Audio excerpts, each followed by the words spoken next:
Hi students, I am Upasana. Welcome to Win Study. तो students, आज हम डिस्कस करने जा रहे हैं एक्सरसाइज 10.2 का question number 4।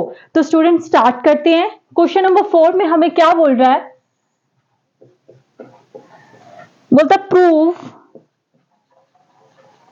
That the tangent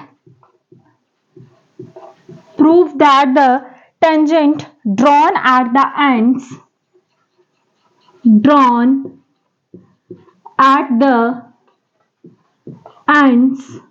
of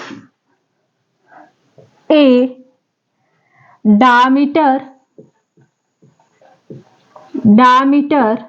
of a circle are parallel। ठीक है स्टूडेंट्स, देखिए आपको क्वेश्चन में क्या बोल रहा है। बोलता prove that the tangent drawn at the end of a diameter of a circle are parallel. अब मैं हमेशा की तरह एक ही चीज बोलूंगी, जिसको क्वेश्चन बिल्कुल भी समझ नहीं आ रहा उसको इतना तो पता चल ही रहा होगा कि यहाँ पे सर्कल की बात हो रही है। जितना भी अनजान बच्चा होगा, अपनी स्टडी से कितना भी पिछड़ा हुआ क्यों नहीं हो, उसको इतना तो पता ही होगा कि इस क्वेश्चन में सर्कल की बात हो रही है, तो वो बच्चा सर्कल तो ड्रॉ कर ही सकता है। तो ऑफ कोर्स स्टूडेंट्स, आप सर्कल ड्रॉ कर लीजिए। ठीक है, अब बोलता है prove that the tangent drawn at the ends of a diameter.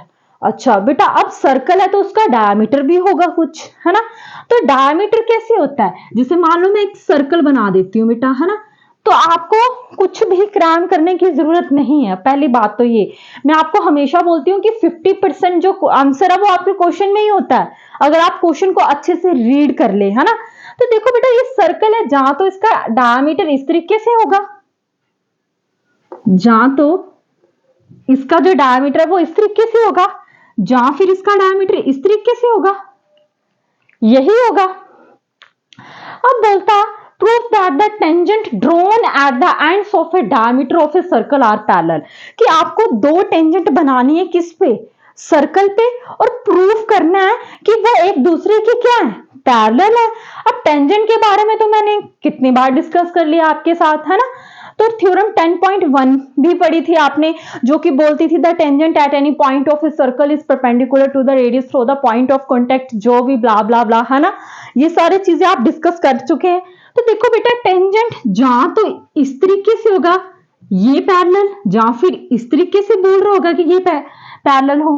देखो कई बच्चों के माइंड में ये चीज आ सकती है कि जरूरी थोड़ी है पैरेलल इस साइड ही हो, ऐसे भी पैरेलल हो सकता है। जरूरी नहीं है डायमीटर ऐसा हो, ऐसा भी हो सकता है।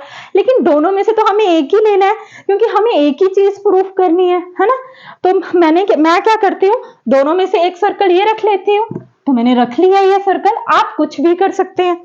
ठीक है जी। अब देखिए A B C D, अब यहां से सर्कल बना होगा आपका, यहां पे आप कंपास रखोगे तभी सर्कल बनेगा।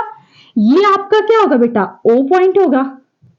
ठीक है, ये आपका क्या आ जाएगा? इसको P मान लो, इसको Q मान लो, आप कुछ भी नाम दे सकते हैं। मेरे को ये अच्छा लगा इसलिए मैंने ये वाला नाम दे दिया। अब आपने क्या किया? आपने वही किया जितना जितना आपको क्वेश्चन में बोला गया था। अब लिखिए गिवन, मतलब आपको क्वेश्चन में क्या क्या दिया गया था, यही तो दिया गया था। अब देखो आपको क्या लिखनी है, फर्स्ट लाइन डायमीटर के बारे में लिखना है। तो आपको लिखना है कि जो आपका पी क्यू है वो क्या है? एक डायमीटर है। तो लिखिए P Q is a diameter, P Q is a diameter at a point O. सही तो बोल रहा है क्या? पी क्यू एक डायमीटर है? यस, ये डायमीटर ही तो है।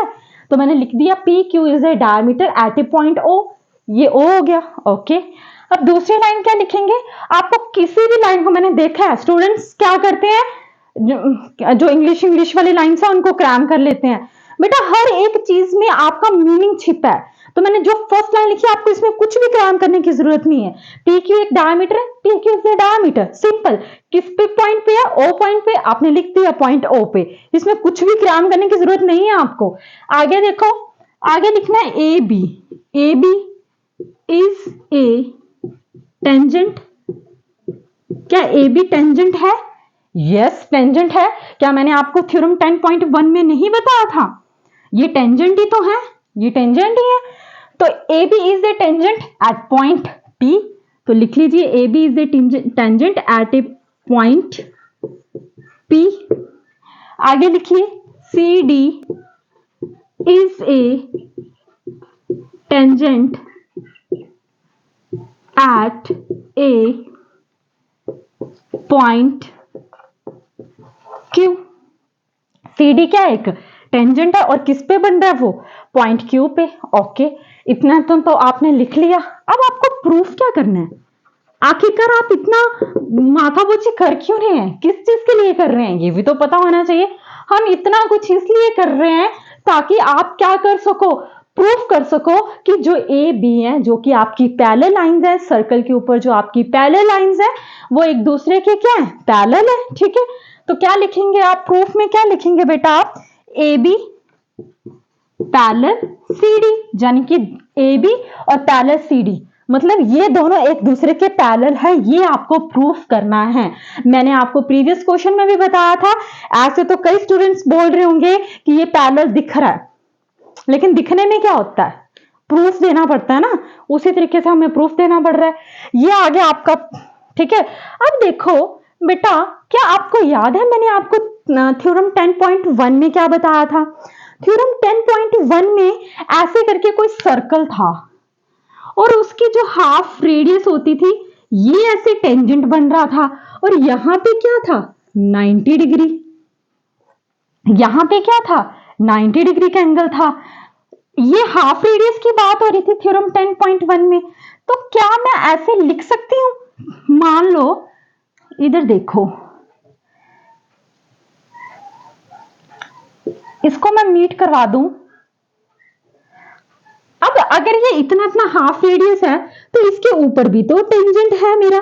अगर आप इस सर्कल को ऐसे करके देखें तो यहां पे भी तो ये टेंजेंट है और यहां पे भी ये 90 डिग्री का एंगल बन रहा है। यहां पे भी टेंजेंट है, यहां पे भी 90 डिग्री का एंगल बनेगा, है ना? और ये दोनों मिलकर 90 प्लस 90 क्या बना रहे हैं? 180 डिग्री बना रहे हैं। ऐसा ही मतलब हुआ। किसी को कुछ कुछ समझ आ रहा हो? ठीक है, नहीं भी आ रहा तो मैं किस लिए हूं? ओके, तो अब देखो ये थ्योरम 10.1 में आपने पढ़ा था। जिसको इस वीडियो का कुछ समझ नहीं आ रहा वो मेरी प्रीवियस वीडियो देख के आओ। लेकिन मैं फिर भी कोशिश कर रही हूँ कि जो डायरेक्ट इस वीडियो में आ गया है उसको ये फील ना हो कि मैं पिछली वीडियो देख के नहीं आया। बट आपको पता, बेसिक तो बेसिक है ना, स्टार्टिंग से तो देखना ही पड़ेगा। तो लिखिए angle 1 is equal to 90 degree, angle 2 is equal to 90 degree. और रीजन क्या है? थ्योरम 10.1। और थ्योरम 10.1 क्या बोलती है? The tangent at any point of a circle is perpendicular to the radius through the point of contact।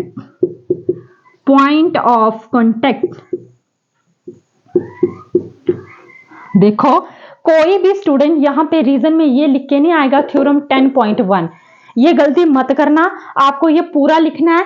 The tangent at any point of a circle is perpendicular to the radius through the point of contact. इसका मतलब क्या है बेटा? जब radius, ये आपकी radius है और ये आपका टेंजेंट है, यानी कि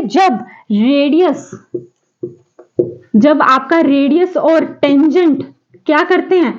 आपस में मीट करते हैं, तो उस चीज को क्या बोलते हैं बेटा? पॉइंट ऑफ कॉन्टेक्ट बोलते हैं। और वहां पे 90 डिग्री का एंगल बनता है।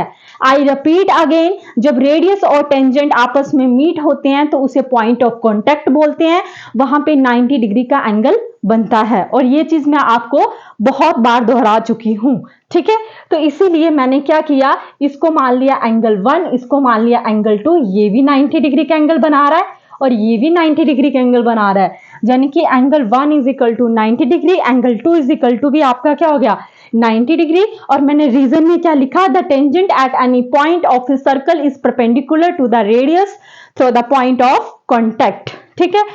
अब देखिए बेटा, आपको प्रूफ क्या करना था कि जो ए बी है वो पैरेलल है सी डी के। अब देखो आपका angle 1 plus angle 2 is equal to, ये आपकी फर्स्ट इक्वेशन होगी, ये आपकी सेकंड इक्वेशन होगी।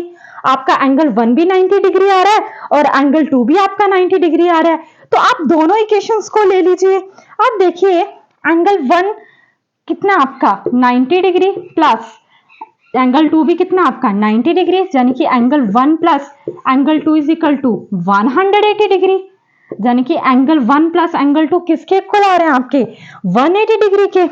अब अगर आपने ये चीज पढ़ी हो, इस तरीके का पढ़ा है आपने, एक ये एंगल बन रहा है, एक ये एंगल बन रहा है, इस चीज को क्या बोला जाता है कि एक ही तरफ जो एंगल होते हैं उन दोनों का सम अगर सेम आए तो वो आपस में क्या होती हैं, पैरेलल लाइंस होती हैं। और अगर आप इसे सर्कल को ध्यान से देखो, ये सर्कल है, इस तरीके से इसका डायमीटर बन रहा है, ये सेम ही लाइन पे एंगल बन रहे हैं और दोनों 90 डिग्री के हैं। इट मींस जो इनके ऊपर जो लाइन है ये क्या है, पैरेलल हुई, ये एक दूसरे के क्या हुई, पैरेलल हुई। उसी तरीके से आप यहां पे भी क्या लिख सकते हो कि एंगल 1 एंड एंगल 2, क्या लिखेंगे आप, angle 1 and angle 2 are interior on the same side of the transversal line. ठीक है, तो यहां पे लिख लीजिए angle 1 and angle 2 are interior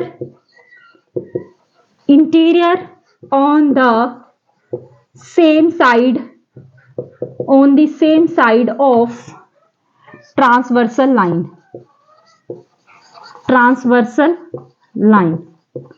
तो आप लिख सकते हो, क्या लिखोगे, therefore AB पैरेलल CD। दोबारा से देखिए, जिसको ये चीज समझ नहीं आ रही, देखो बेटा ये आपका एक सर्कल है, यहां पे मैंने दो टेंजेंट ड्रॉ करे हैं, इसके बीच में ये लाइन है, एक एंगल इधर बन रहा है, दोनों सेम ही साइड पे बन रहे हैं और दोनों एंगल आपके क्या है, सेम है। बेटा एक ही लाइन पे एक ही साइड दोनों एंगल अगर सेम हो तो वो जो लाइंस होती हैं वो एक दूसरे के क्या होती हैं, पैरेलल होती हैं। इसीलिए मैंने रीजन लिखा है कि एंगल 1 एंड एंगल 2 और है भी कहां, इंटीरियर, अंदर वाली sides are interior on the same side of the transversal line. ये इसका रीजन था, इसीलिए हमने ये चीज प्रूफ कर दी कि जो ए बी है वो पैरेलल है क्या, सी डी के। और यही आपको क्वेश्चन में पूछा था, है ना। जिसको कुछ समझ नहीं आ रहा तो पूछ लेना मेरे से, बाकी मैंने पूरी कोशिश करी है कि आपके सारे डाउट्स क्लियर हो सके। तो देखो स्टूडेंट्स, क्वेश्चन देखो कितना सिंपल सा था, लेकिन हमें क्या करना है, ग्रेस मार्किंग के लिए। और आपको जब सॉल्यूशन देना होता है तो आपको इस तरीके से देना होता है कि आपने मतलब क्वेश्चन को फील करके किया हुआ कि आपको वाकई में वो चीज समझ आई है ना। जब आपको समझ में आ गई कोई चीज तो भूलने का तो कोई सवाल पैदा ही नहीं होता। बट हाँ, ये रीजंस लिखना नहीं आपने भूलने, ठीक है। तो आई होप स्टूडेंट्स कि आपको अगर मेरी वीडियोस में वो फील आ रहा है, आपको क्रैम करने की इच्छा खत्म हो रही है, आपको वाकई में लग रहा है कि मैथ तो हम चुटकियों में कर सकते हैं, तो प्लीज स्टूडेंट्स मेरे चैनल को सब्सक्राइब करें, लाइक करें, कमेंट्स करें एंड शेयर करें। थैंक यू सो मच मेरी वीडियोस को देखने के लिए।